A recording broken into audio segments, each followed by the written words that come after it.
Chérie, j'ai quelque chose à te montrer. Tu as quelques instants? Oui, bien sûr, oui. Alors voilà, j'ai lu un livre sur la sexualité féminine. Ah. Avec toutes les dimensions, c'est très riche, très intéressant. Et ça m'a fait réfléchir sur le possible décalage avec la sexualité masculine, qui est assez différente aussi. Et puis aussi, des fois, les déformations de ce que propose la société. Enfin, voilà, plein de choses. Et tout ça, là, j'ai cogité. Et j'ai écrit un petit poème, quelques mots, pour mettre en forme ce que j'ai lu. Ah ben, laisse-moi voir. Je te laisse écouter? Ah ben, pas voir, écouter. Ah, ok, d'accord. Bon, bah, j'écoute alors. Rigole pas, hein? Promis. X et Y pour la vie. Qui es-tu, toi que je vois? Une femme? Un homme? Dis-moi ce qui se passe en toi, et je verrai le déroulement de la vie. Je suis un homme, fait de testostérone, usine inlassable de gamètes. Je suis un homme, je veux m'unir à toi, te laisser un peu de moi et prolonger la vie. Je suis une femme, je forme un œuf, je vis mon cycle sereinement, équipée pour former un bel enfant. Je suis une femme ouverte à la vie. Je suis une femme prête pour l'amour. Avec mon corps et mon cœur, je veux t'aimer, te recevoir, tourbillonner, t'enlacer. Je suis une femme qui aime la vie. Je suis une femme matrice qui fait grandir ce petit être, fruit de notre étreinte. Je suis une femme qui développe la vie. Je suis une femme en lutte quand vient le jour de la sortie, la naissance, la magie. Je suis une femme qui donne la vie.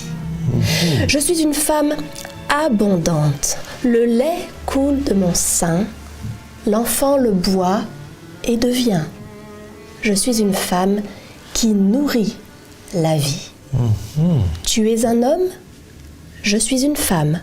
Ensemble pour la vie et donner la vie, cette vie qui vient de Dieu et retournera à lui en attendant patiemment la vraie vie. C'est toi qui écris ça? C'est magnifique.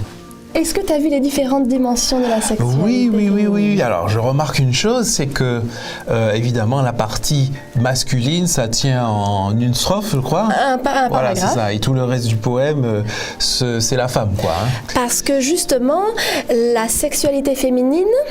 Alors l'homme, je vais commencer par l'homme, la sexualité au niveau physique, hein, parce que bien sûr c'est plus large, Bien sûr. mais au niveau physique, c'est le rapport sexuel. Tout à Alors fait. que la femme, ça commence déjà avec le cycle ovarien, le rapport sexuel, mais ensuite, quand ça débouche sur ça, grossesse, accouchement, allaitement. Oui, Bref, donc tu veux dire qu'en fait, c'est chez la plus femme, vaste. c'est plus vaste, effectivement. C'est ça. Et c'est vrai que la société n'a pas toujours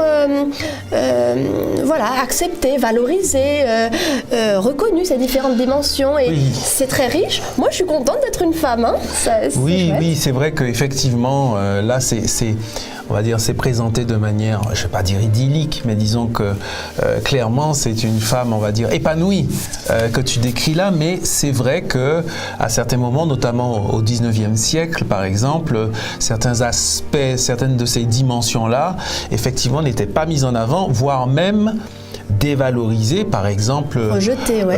les femmes d'un certain rang, hein, par exemple, tu veux dire elle ne devait pas allaiter, par exemple. Ah oui, l'allaitement, tu te rappelles les nourrices. Oui. Toutes les femmes qui pouvaient avaient une nourrice. Oui, c'est ça. Parce que allaiter, c'était, j'ai lu une fois, c'était Trop basique. une fonction trop animale Voilà. pour une dame de rang, de Voilà, qualité. Donc ça n'a pas toujours été mis à l'honneur. C'est ça Alors que je là, veux dire. c'est pour l'allaitement, mais l'accouchement qui est quelque chose de naturel, tout ça, mais en même temps, après la Deuxième Guerre mondiale, l'accouchement est devenu une affaire d'hommes. Hein, c'est le médecin qui accouche la femme, et les hommes à l'époque. Hein, et puis, très médicalisé, institutionnalisé. Assisté. Voilà, c'est plus la femme qui accouche, on accouche la femme. Ouais, c'est ça. Un peu, hein, si je résume. Ouais. Alors, les règles aussi. Les règles, il faut quand même avouer que c'est un sujet qui a toujours été un peu caché, tabou.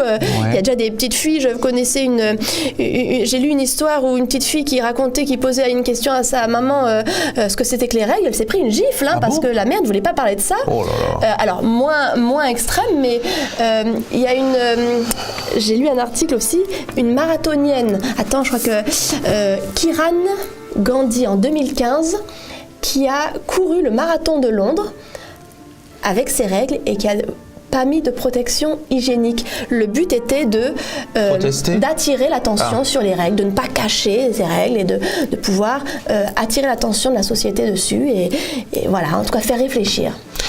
Alors, par contre, il faut quand même dire une chose, c'est que effectivement tout ça c'est magnifique, c'est beau, hein, toutes ces dimensions de la sexualité, on va dire féminine, mais moi je vois quand même un décalage, parce qu'on a dit tout à l'heure que celle de l'homme tient qu'à une étape finalement, hein, c'est le rapport sexuel. Au niveau physique. Au niveau physique, tout à fait, alors que la femme, ça se développe.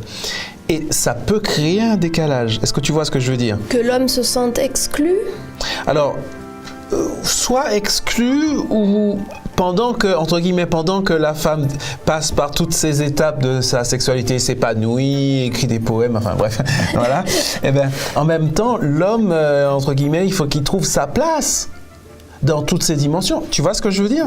Oui. Alors, l'idée de dans l'acte sexuel, il n'y a pas de problème, parce que ça, c'est sa dimension, donc il n'y a pas de problème. Ensemble. Mais après, tout ce qui est grossesse, accouchement, allaitement, etc., il faut qu'il trouve sa place, non? Alors peut-être que là, le défi pour le couple, c'est que même s'il y a un décalage, une différence voulue par Dieu à la base dans le corps même, peut-être d'être toujours attentif à rester en lien ensemble, ne pas s'enfermer dans quelque chose, du coup sans l'autre.